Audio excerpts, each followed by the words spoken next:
Every year, the broadcast tells you the same 5 stories. The rivalry, the comeback, the celebrity in the front row. The favorite chasing history? Tennis television loves a clean narrative because clean narratives sell tickets and keep sponsors happy. But the truth is, almost none of those stories are why the US Open turns out the way it does. The real tournament is happening somewhere else. It's happening in the wind on an outer court. It's happening in a can of balls that behaves differently at 8 p.m. than it did at 1 p.m. It's happening in a player's bag, where the racket in his hand isn't always the racket you think it is. It's happening in a stadium so loud at night that grown professionals lose their nerve in front of 20,000 people. The US Open looks simple on paper. One surface, one draw, one champion. But underneath that simplicity is a tournament built on inequality, uneven courts, shifting conditions, quiet equipment changes, brutal physical attrition, and a draw that can eliminate a contender before a single big name ever gets near them. None of that fits neatly into a highlight package. All of it decides who actually wins, often long before the cameras start paying attention. So let's go through it.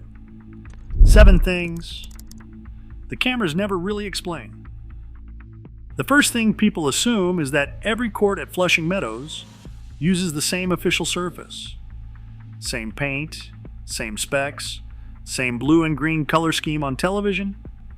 It looks uniform. It isn't. Arthur Ashe, the biggest stadium in the building, tends to play on the slower side. Louis Armstrong, right next to it, often plays noticeably quicker. And the outer courts can play quicker still, shaped by wind exposure, by how open or enclosed the surroundings are, by the kind of environment that never makes it into a TV graphic. Players and their coaches know exactly which courts suit their game. That conversation happens quietly, well before any match is scheduled. That difference matters more than fans realize. An aggressive, flat-hitting player who gets routed onto a faster outer court is getting a gift. A grinder who depends on long rallies might actually prefer the slower pace of Ashe. So when people talk about the draw, they usually mean opponents. They rarely mean court assignment. But court assignment is part of the draw too. You're not just facing a player. You're facing a player on a specific patch of hard court that may or may not suit your game. And because scheduling decides who plays where. 2 equally talented players can have wildly different fortnight experiences simply based on which courts they were assigned across 2 weeks. Second is the dirty secret nobody in the broadcast talks about. The US Open is the only Grand Slam that uses different balls for the men's and women's draws. Most fans have never even registered that fact because broadcasters spend their airtime on surfaces and rarely mention what's actually crossing the net. But the ball doesn't just sit there being neutral. It reacts to its environment. It reacts to temperature. It reacts to humidity. It reacts to how many games it's already been through before a player even touches it. Daytime heat softens it. Cooler night sessions firm it back up. So the same tournament, the same court, can play with a different feel depending on what time the match starts. Timing changes. Spin characteristics shift. Rally length adjusts itself without anyone announcing it. Players aren't really competing in one tournament for 2 weeks. They're competing in a slightly different version of it every single session, and the ball is quietly behind a lot of that shift. A heavy topspin player who looks dominant in the cool of the evening might feel noticeably less sharp grinding through a humid afternoon slot, and almost nobody watching at home would think to blame the ball for it. If you're noticing a pattern here, that the things actually deciding matches are the things nobody bothers to explain, you're exactly right, and there's more of it coming. This is the kind of analysis that doesn't make it into a 2-minute highlight package. If you want more of these breakdowns, subscribing helps. We spend hours going deeper on tennis than the broadcast ever does. Third is where it gets interesting for anyone who has ever bought a racket based on what they saw a pro using on television. Watch enough tennis, and you start to assume the racket in a top player's hand is just the racket. Same frame, same strings, every match, every tournament, every year. Like a fixed signature that never changes. That's the story the sponsorship wants you to believe. The real story is messier and considerably more interesting. Most professionals travel to majors with multiple frames, not one. String tension gets adjusted constantly based on temperature, humidity, time of day, even how the specific batch of balls is behaving that session. A tiny tension change might sound like nothing to a recreational player. On tour, it's the difference between control and chaos, between a ball that clips the line and one that sails long under pressure in a tight third set. These are not dramatic, visible changes. Nobody holds a press conference to announce a half-pound tension drop. But that small, invisible adjustment can be the actual edge in a match decided by inches. Here's the part that should bother recreational buyers. You're sold consistency. Buy this racket, get this exact pro performance every time, guaranteed. Meanwhile, the players endorsing that racket are doing the complete opposite, constantly tweaking, never settling, treating their setup like a living, breathing variable instead of a fixed product. The pros know what casual buyers are often told to ignore. Equipment isn't supposed to stay still. It's supposed to adapt to conditions. Stringers working courtside during the tournament will restring multiple rackets a day for a single player, each one slightly different, because that player has learned that sameness is actually a liability once conditions start shifting underneath them. The brand deal says buy one racket and trust it. The Tour Pro's stringing schedule tells a completely different story. Fourth, Arthur Ashe Stadium. After Dark functions as a different tournament wearing the same logo. It might be the loudest sustained environment in professional tennis. Primetime slot, celebrities visible from the cameras, a crowd that's had hours to build and has no intention of settling down. The atmosphere is part of what makes the US Open the US Open. It is also genuinely not a neutral competitive environment, and the draw determines who has to navigate it. Noise levels spike. The energy in the building changes the rhythm of points. Momentum swings get amplified. A great shot gets a bigger reaction. A bad miss gets a louder one. And suddenly the whole match feels like it's operating at a higher emotional register than it was 2 hours earlier. Some players feed off that. They get bigger, bolder, more aggressive under the lights. Others visibly tighten.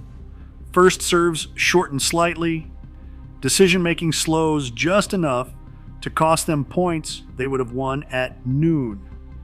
The exact same player, same skill level, same ranking can look like two different competitors depending on whether they're scheduled at 11 in the morning or 11 at night. That's not a minor scheduling quirk. That's a structural feature of the tournament that reshapes outcomes every single year. Fifth, late August in Queens isn't just hot.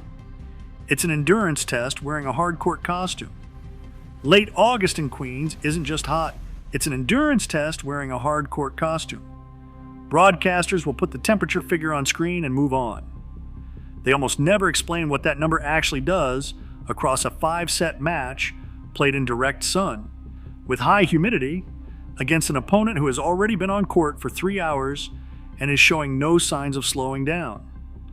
Heat and humidity create real physical stress that accumulates across rounds, not just within a single match. Recovery between points gets harder. Recovery between days gets harder still. Long matches leave marks that don't fully show up until round 4 or 5. Big servers, whose entire game is built on short points and free service holds, can lose their effectiveness once conditions wear them down through the second week. Flat, powerful hitters who rely on explosive first strike tennis start to fade in ways that don't register on a stat sheet. Meanwhile, durable movers, the grinders, the players who track everything down and refuse to die in a rally, often become more dangerous as the tournament goes deeper. By the time week 2 arrives, fitness isn't a side note. It's one of the biggest weapons on site, and it operates quietly enough that the broadcast almost never gives it the credit it deserves. Sixth, and more consistently than anything else on this list, the draw gets buried. Most coverage treats the bracket as a logistics document. Here are the matchups, here are the seeds, here is who is on which side. What it rarely accounts for is the physical cost embedded in different paths. Through the tournament, two players can walk into the quarterfinals with identical rankings on paper and completely different amounts of physical wear on their bodies. One survived 3 brutal 5-setters against dangerous floaters in the opening week. The other cruised through a soft section in straight sets, barely spending 3 hours on court. Before the second Thursday, same round, wildly different physical states. Seedings capture none of that. The tournament is often quietly eliminating contenders well before the big-name matchups even arrive. Not through upsets, but through accumulated fatigue the bracket itself imposed on them. Fans watch the draw and see names they should be watching it and seeing workload. The bracket can beat a player before any elite opponent gets the chance to. A low-ranked opponent who simply matches up badly stylistically, or who happens to be playing the best tennis of their career that particular week, can drain hours out of a contender that nobody accounted for. By the time the cameras start paying serious attention, the damage is already in the body, not the scoreline. Seventh is the one that sits on top of all the others. The favorite almost never wins, and New York is a significant reason why. People keep picking favorites for understandable reasons. Rankings look objective. World number ones carry that number for a reason.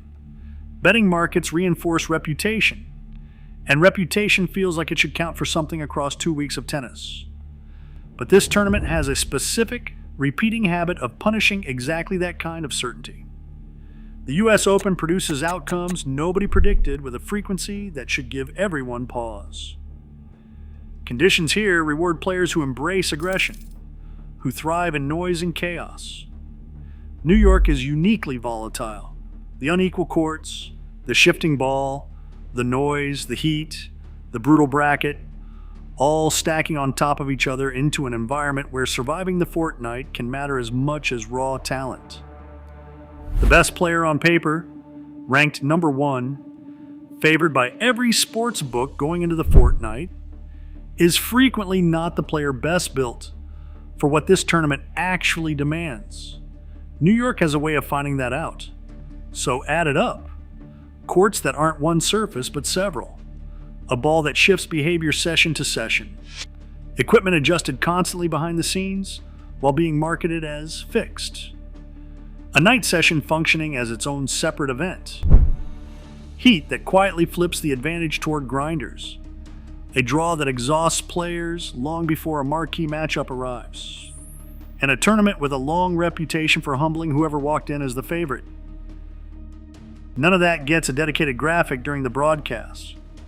But every single year, these forces sit underneath the surface, quietly deciding who's still standing in the second week and who's already on a plane home. The names change, the narratives change. These mechanics rarely do. The television coverage won't tell you any of this. The tournament itself will. It always does. So here's the real question worth sitting with. Which one of these surprised you the most? And if you had to pick a single hidden factor, what would you say actually decides the US Open?